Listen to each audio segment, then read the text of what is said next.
Nigel Farage has often been quick in the past to distance himself from Tommy Robinson, condemning him outright whenever his name was brought up. But this time something changed. When Farage was pressed on the subject, he refused to take the bait. He didn't leap in with the usual attacks. He simply chose not to get drawn into condemning Tommy Robinson once again. That might seem like a small thing, but it's actually a very significant shift in tone. For years, establishment figures, even those on the so-called right, have felt compelled to loudly denounce Tommy Robinson at every opportunity, often to appease the media or to protect their own reputations. Yet here, Farage took a different path. He held his ground, kept his composure, and declined to join in with the chorus of condemnation. It was a welcome change. Because at the end of the day, whether you agree with Tommy Robinson or not, the constant ritual of public denunciation has become tired, predictable, and deeply unfair. To see someone like Farage break away from that routine shows that the climate may finally be shifting. For once, the story wasn't about another public figure attacking Tommy Robinson to score easy points. Instead, it was about restraint, and that silence spoke louder than words. Let's have a watch of the footage, but first, hit the like button and subscribe to the channel for more. Have a watch. Mr. Farage, you've distanced yourself from Tommy Robinson, but Elon Musk is amplifying him. Will you outright condemn their actions today? And also, what legal means do you think Elon Musk could possibly have in mind in saying that a democratically elected government should be overthrown? As far as Mr. Musk's concerned, look, he's been chucking abuse at me now for 6 months. And you want me to return the favour, don't you? Because it's a great headline. I'm just not going to do that. I'm not going to abuse Musk or Tommy Robinson or anything. We're going to get on with building what we're trying to build. Thank you very much. And Mr. Farage, you described some of the majority of the people marching on Saturday as good and decent people, but we've also heard from ethnic minority Britons who were afraid to go out in central London on Saturday. Does that concern you at all? As for the march again on Saturday, look, if some people were offended by it or felt worried by it, then that is a great shame. Tell you what's even worse, the fact that over 50% of women don't feel safe walking the streets of London. Can you believe that in our capital city? Can you believe it? And by the way, that's not just at night time. It includes during daytime too. Look, I knew Charlie Kirk for virtually 10 years, knew him pretty well, campaigned around America with him, spoke at Turning Point conferences. I knew the guy very, very well, and obviously deeply upset by what happened.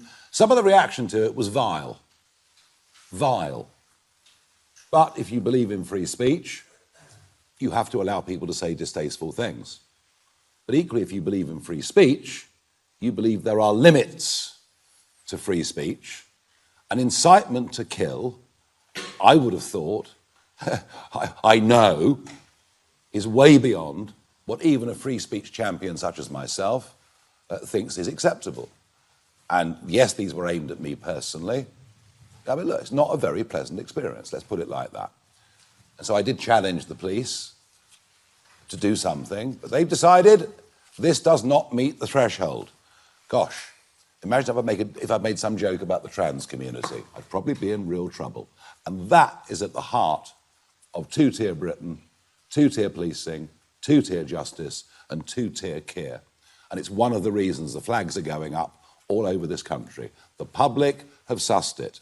The government is not on the side of ordinary, decent, working people. Thank you. What we just saw marks a noticeable shift. Nigel Farage, who so often in the past went out of his way to condemn Tommy Robinson, this time chose not to. He refused to play the media's game, and in doing so, he sent a subtle but powerful message. It shows that the tide may be turning, that politicians and public figures are beginning to realize they don't always have to bend to the same tired narratives. Sometimes saying nothing at all speaks volumes, and in this case, Farage's silence was more telling than any condemnation he's made before. In contrast, this was the new Home Secretary said, "On Saturday, well over 100,000 protesters marched in London. In doing so, many exercised an ancient right, the right to peaceful protest. But not everyone did. Some turned on the brave police officers who were there to keep the peace. 26 officers were injured and 24 protesters were arrested. Those violent thugs will face the full force of the law. But those who turn to violence on Saturday do not represent who this country really is. When a foreign billionaire calls on our citizens to fight against our ancient democracy, I know this is met by the vast majority with a shake of the head. And that's because we are, in truth, a tolerant country. And yes, we are a diverse one too. You can be English with roots here that stretch back 1,000 years.